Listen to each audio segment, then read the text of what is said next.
तो कैसे हैं भाई और बहनों।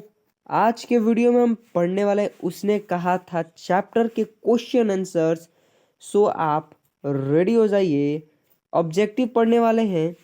सो इस प्रकार है पहला क्वेश्चन, बुध का काटा रचना है, किसकी रचना है? तो हमें सबको पता है, हम सबको, यह है चंद्रधर शर्मा गुलेरी जी की। ओके, सो हमारा सेकंड क्वेश्चन है, चंद्रधर शर्मा गुलेरी किस सदी के प्रमुख लेखक हैं? सो यह 20वीं सदी के प्रमुख लेखक हैं। तीसरा क्वेश्चन आता है, गुलेरी जी ने कुल कितनी कहानियां लिखी हैं? सो गुलेरी जी ने कुल 3 कहानियां लिखी हैं, जो कि उसने कहा था, और 2 था जो कि मुझे अभी याद नहीं आ रहा है, मैं आगे बताऊंगा। देखिए यहाँ पे चौथा क्वेश्चन है, उसने कहा था कहानी का नायक कौन है? सो लहना सिंह है, लहना सिंह। निम्नलिखित में से कौन सी रचना गुलेरी जी की नहीं है? बुध का काटा है, सुखमय जीवन है, उसने कहा था, हाँ यही देखिए, ये 3 कहानियां हैं जो कि बालकृष्ण चंद्रधर शर्मा गुलेरी जी ने लिखा है। सुखमय जीवन 1911 में लिखा था, बुध का काटा 1911 में लिखा था, उसने कहा था 1915 में लिखा था। हारे को हरिनाम ये उनकी रचना नहीं है, तो ऑप्शन नंबर डी इनका करेक्ट आंसर हो जाएगा। उसने कहा था कहानी, उसने कहा था कहानी है, युद्ध की कहानी है, दिव्य प्रेम की कहानी है, प्रेम पर बलिदान की होने की कहानी है। सो इनमें से सभी होगी। ओके, सो अब आता है 7, उसने कहा था कहानी में किस शहर का चित्रण है? तो अमृतसर, और ये कहानी अमृतसर से ही स्टार्ट होती है।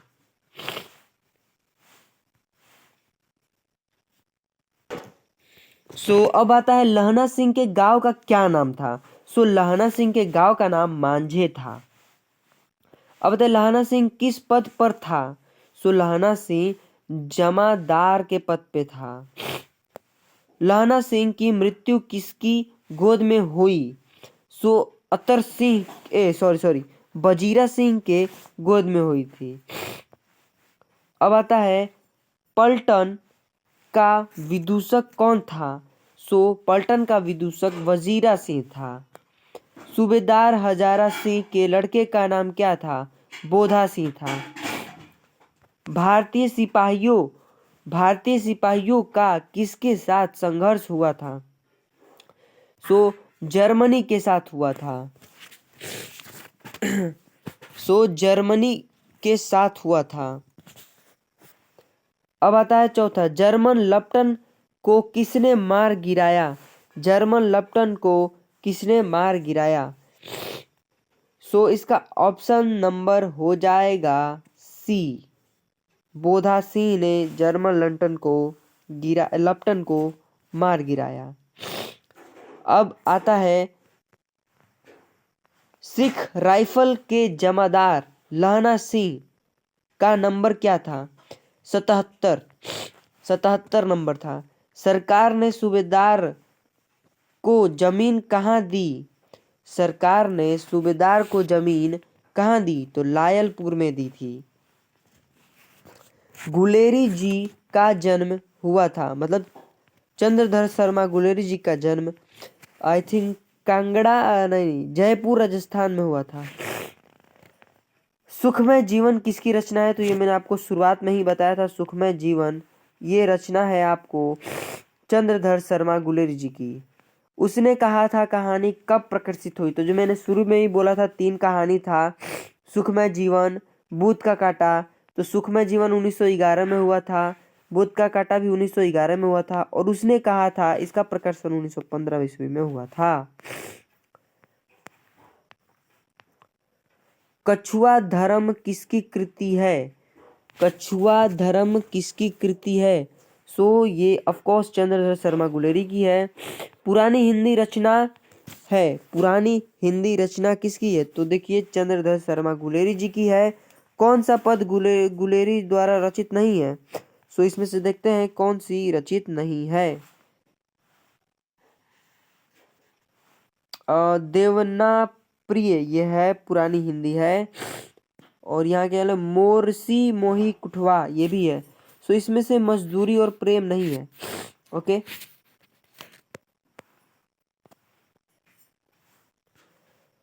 कुड़माई का क्या अर्थ होता है? सो कुड़माई का अर्थ होता है मगनी, मंगनी। ओके, बोधा कौन था? हजारा सिंह का भाई था, लहना सिंह का भाई था, वजीरा सिंह का कि सूबेदार? हाँ, सूबेदार हजारा सिंह का बेटा था। Option number D is correct answer. Chandradatt Sharma Guleri की कहानी कौन सी है?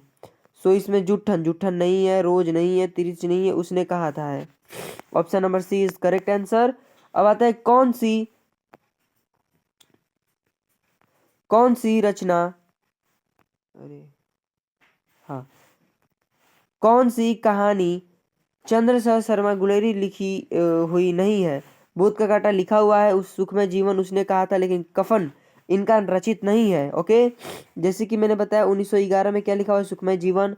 1911 में भूत का कांटा, और 1915 में लिखा गया है, सॉरी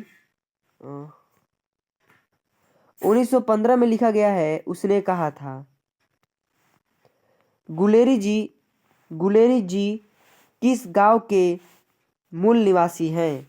27 का ऑप्शन नंबर बी होगा, गुलेर, क्योंकि इनके गांव के नाम पर ही इनका नाम पड़ा है। गुलेर गांव के ये थे, इसलिए इनका नाम चंद्रधर शर्मा गुलेरी था।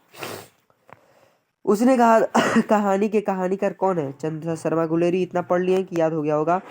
चंद्रधर शर्मा गुलेरी किस युग के हैं? तो देखिए, चंद्रधर शर्मा गुलेरी किस युग के हैं?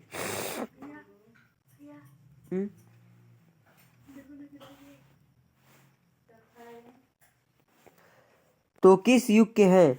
तो देखिए, आपने नाम सुना होगा एक हजारी प्रसाद द्विवेदी। सो चंद्रधर शर्मा द्विवेदी युग के हैं। उसने कहा था कहानी कितने भागों में बटी हुई है? सो इसका करेक्ट आंसर हो जाएगा 30 का डी, यानी 5 भागों में बटी हुई है। जो बुक पढ़ा होगा उसको अच्छे से पता होगा। चंद्रधर शर्मा गुलेरी का जन्म कब हुआ था? 1883 में हुआ था, बट डेट इसका याद करना है हमें, तो इसका डेट हो जाएगा आपका 7 जुलाई 1883। लहना सिंह किस कहानी का पात्र है? उसने कहा था किस प्रकार की कहानी है? चरित्र प्रधान, कर्म प्रधान, की धर्म प्रधान, भाव प्रधान? तो इसका हो जाएगा कर्म प्रधान। पुरानी हिंदी रचना किसकी है? चंद्रधर शर्मा गुलेरी। किरीट सिंह कौन था? किरीट सिंह आपका लहना सिंह का भतीजा था। बचपन में लहना सिंह लड़की से बार बार कौन सा प्रश्न पूछता था? तेरी कुरमाई हो गई? ऑप्शन नंबर सी आंसर होगा। लप्टन साहब सूबेदार को कितने दिनों के लिए कितने आदमी खंदक में छोड़कर जाने को कहता है? सो इसका करेक्ट आंसर हो जाएगा बी, 10। अमृतसर में लहना सिंह कौन थे? सो अमृतसर में लहना सिंह के कौन थे? अच्छा, ये पूछा जा रहा है कि लहना सिंह के अमृतसर में कौन थे? तो मामा थे, क्योंकि ठीक है। और सूबेदारनी के भी कौन थे? मामा थे। दोनों मामा के घर आए हुए थे। अब आता है लहना सिंह सूबेदार को वापस बुलाने के लिए किसे भेजता है? सो वजीरा सिंह को भेजता है।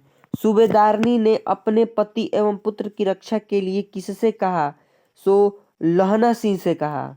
लहना सिंह का सिर अपनी गोद में लेकर कौन बैठा था? वजीरा सिंह बैठा था। लहना सिंह के मामा कहाँ रहते थे? अमृतसर में रहते थे।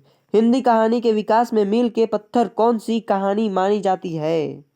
उसने कहा था। तेरी कुरमाई हो गई का किस कहानी से संबंध? उसने कहा था। बिना फेरे घोड़े बिगड़ता है और बिना लड़े सिपाही, यह पंक्ति उसने कहा था कहानी से ली गई है। सो आशा करता हूँ कि आपको वीडियो पसंद आया होगा।